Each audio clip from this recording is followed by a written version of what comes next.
As the NYPD continued their investigation yesterday, they found a third suspicious device in a vehicle on East End between 81st and 82nd Street. Out of an abundance of caution, they conducted a number of limited evacuations of nearby buildings before removing the device from the area. Once the device was removed, those evacuated were allowed to return to their homes. I am grateful for their continued work to keep New Yorkers safe. And let me say this plainly. Anyone who comes to New York City to bring violence to our streets will be held accountable in accordance with the law. As this case continues to develop, I will remain in close contact and communication with our police commissioner. I want to say thank you once again to everyone who acted on Saturday to protect their fellow New Yorkers and to uphold the values of this city. Now, I would like to invite Police Commissioner Tisch to say a few words. All right, you're just listening in there to that. Zohran Mamdani, the first such comment since this scary incident. Those two individuals, two teens, now charged with attempting to provide material support to that terrorist group, ISIS. We're also seeing for the first time some of those images, the sketches inside of this courtroom, as federal prosecutors allege the pair attempted to detonate two improvised explosive devices near the mayor's Upper East Side residence during dueling protests outside of Gracie Mansion. Let's bring into the conversation right now former NYPD Detective John Jay, College of Criminal Justice there, Michael Alcazar. Thank you so much for joining us here on Live Now from Fox. And this is a very disturbing charge. They're potentially trying to detonate some of these explosives, these improvised explosive devices. What do you make of this development today? I mean, there's a lot to uncover still. I saw images of the suspects coming out of the precinct. They seem very arrogant, like they didn't even care. They're not taking it seriously. They're making ISIS gestures. I mean, it's a lot of information to process. I understand that they detonated some of the IED devices that proved to cause some explosions. So it was a very dangerous situation, and the people that were at the Gracie Mansion and the police officers were very lucky that those devices did not detonate. Yeah, obviously they could have caused some serious harm, even death in that. And there was a protest outside of Gracie Mansion. When they're going about this, obviously NYPD on the scene for that, how do they go about determining if this is a credible threat, if this is a improvised explosive device? How do they go about investigating that? Well, they're going to execute search warrants. I believe they're already in their Pennsylvania homes. They're executing search warrants. They're going through all their computers, their phone. They're going to go through their digital history, any Google searches. Understand that these individuals traveled abroad. So they're going to find out who they made contact with. Basically, the FBI are going to try to track down all known associates that might have assisted, might have provided these individuals with the bomb-making devices. Where did they get this equipment? Who provided it for them?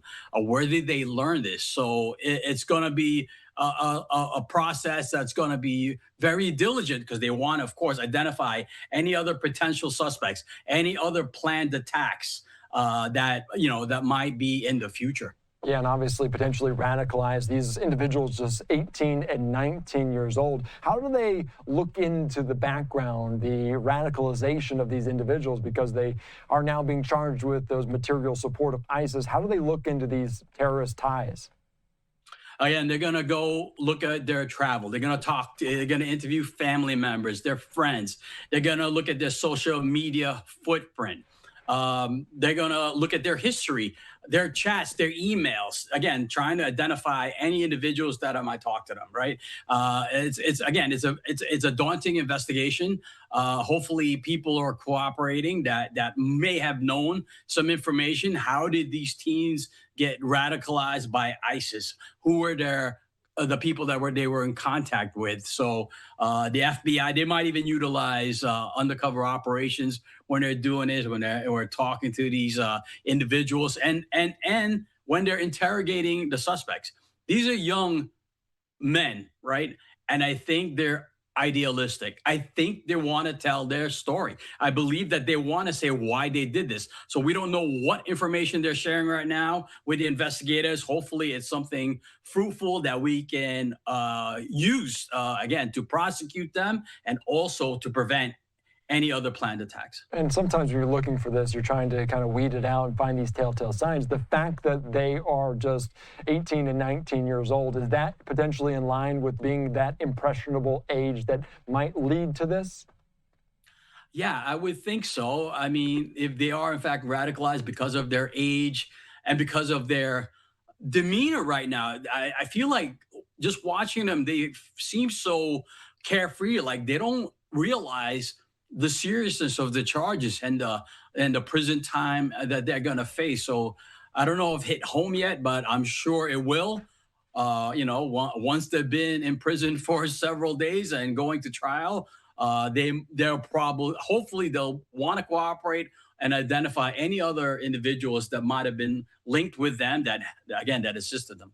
Yeah, you hope that potentially they're not more, but that is what they're looking into. CB Cotton here on social media talking about what you said, that the federal source tells me that the search warrant carrying out at a self-storage unit, the public storage located on South Flores Mill Road there in Pennsylvania, Bucks County. I'm being told that this is in connection to the ongoing terrorism investigation out of NYC. We could determine to see activity here throughout the remainder of the day. What are investigators piecing through? What are they looking for in some of these storage units?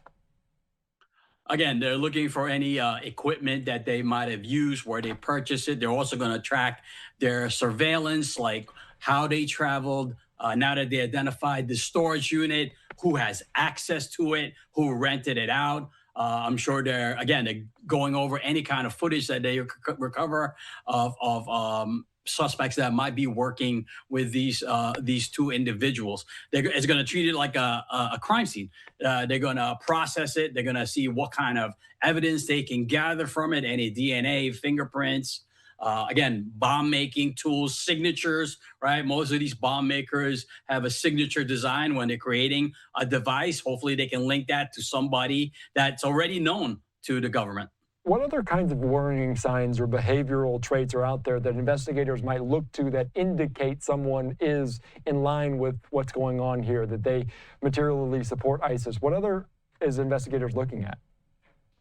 Again, they're looking at their social media footprint. Any kind of, these are young men, right? I wouldn't be surprised if in the next few days, we're gonna see that they made social media posts that perhaps indicated this, right? They might be in a private chat that supports ISIS ideologies, right?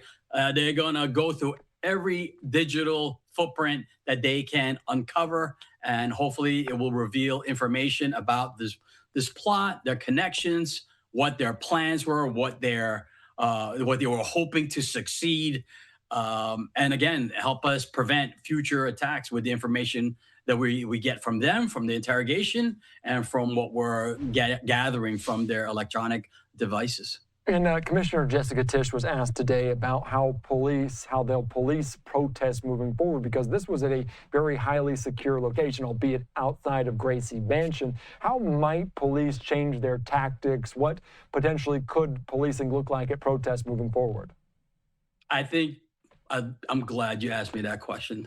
I think they're going to go back to 90s policing, right? No more of this laissez-faire. Anyone can do these protests and they can just willy-nilly walk around with backpacks and packages, and they don't corral them. Usually when the NYPD puts out like police officers, that's a heavy police presence, right? We have to make sure people feel the presence of the police and they're not comfortable to commit any crimes. They know there's eyes on them. There's going to be a uniform presence. I guarantee there's going to be plainclothes officers, and anytime there's a protest, they're going to have probably ESU, our version of SWAT, snipers in sensitive locations, hostage negotiators on standby, K9. It's going to be quite robust from what we just saw this weekend. I feel like they kind of relaxed a little bit, and with what's going on abroad in Iran,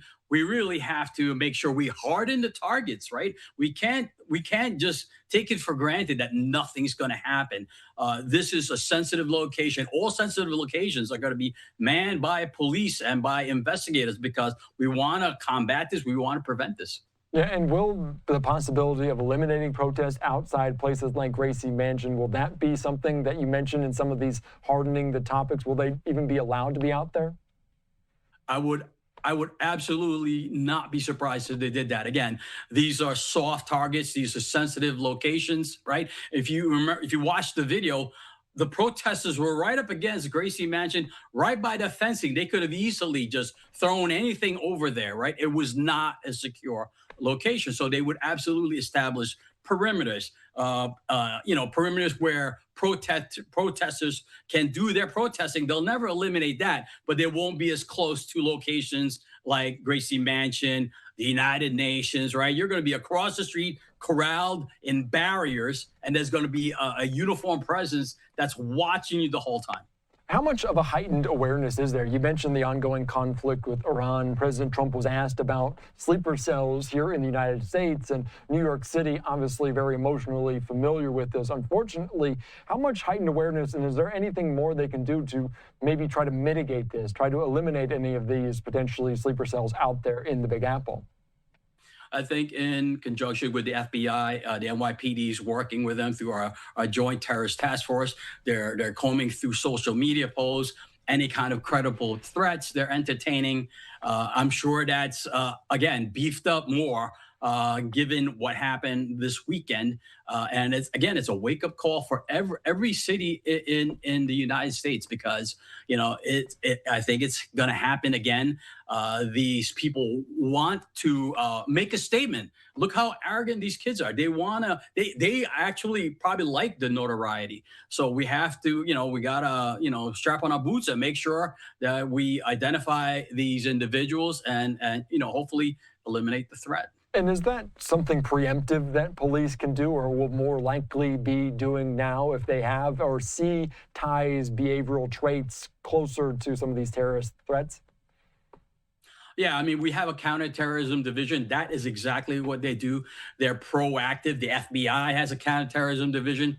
Proactive investigation is the key. We can't be reactive. Unfortunately, this weekend, we were just reactive, right? So now that we got this intel, and again, I'm hoping we get a lot of information from these two perpetrators so that we can identify any other potential threats, right? Any links. Hopefully they left a lot of metadata that we can track down individuals, organizations that might have funded them, helped them, provided them with devices. And again, it's a big job that the FBI is going to do, and the counterterrorism units to investigate. How do you untangle that web? Because if these individuals were radicalized, they're in some of these chat rooms with other people, how do they untangle this and find other people that might have similar mindsets?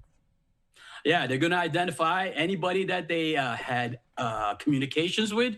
Hopefully we can find these people and, again, interview them. It's basically, we're going to be debriefing a lot of individuals that might be linked to these two perpetrators. So again, ongoing investigation, identify any kind of potential leaks or ties to other individuals.